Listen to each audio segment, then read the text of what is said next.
we have, in the past year, looked at the effect of Protandim on every gene in the human body, all 25,000.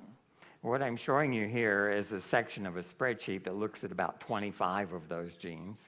And these are the ones that are most affected by Protandim. And so there would be 1,000 more pages like this, and I have all of those, and I've spent hours looking through them.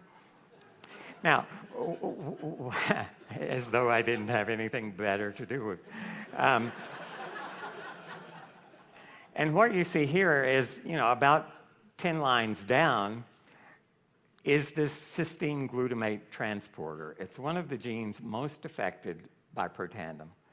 And here we see that this, I think, is in brain cells. We've done it in vascular cells as well, at 2 different concentrations of Protandim each. And that 6.49 is at a high concentration of Protandim. And what that means is it increased the number of those turnstile proteins 6.5-fold, 649% more in the presence of Protandim.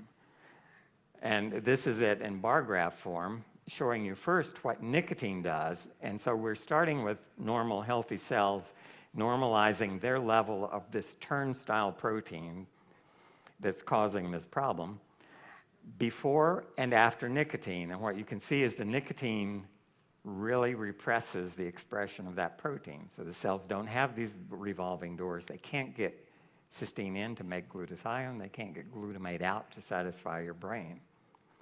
What does Protandim do to the same protein?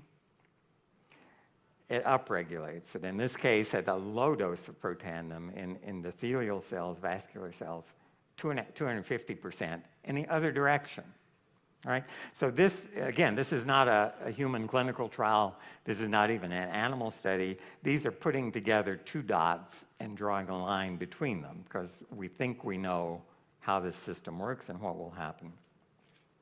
And so the question raised by all of this is, can Protandim help break addictive behavior?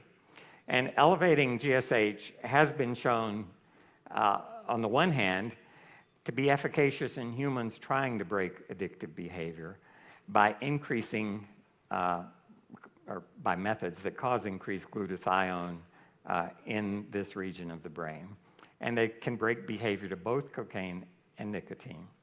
We know that Protandim elevates GSH levels, and it's in part by increasing that turnstile protein. And what we found is that, or what has been found by others, is that that turnstile protein is also important in preventing this longing sensation from developing in the brain. So the turnstiles are absolutely essential.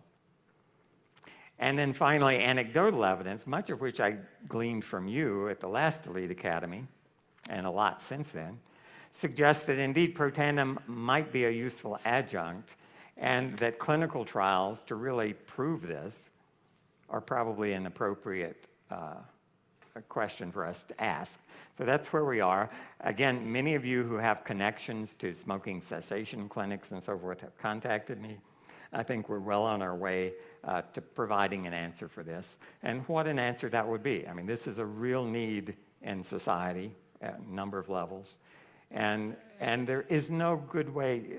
Some of you probably stopped smoking in your lives, and it's not an easy thing.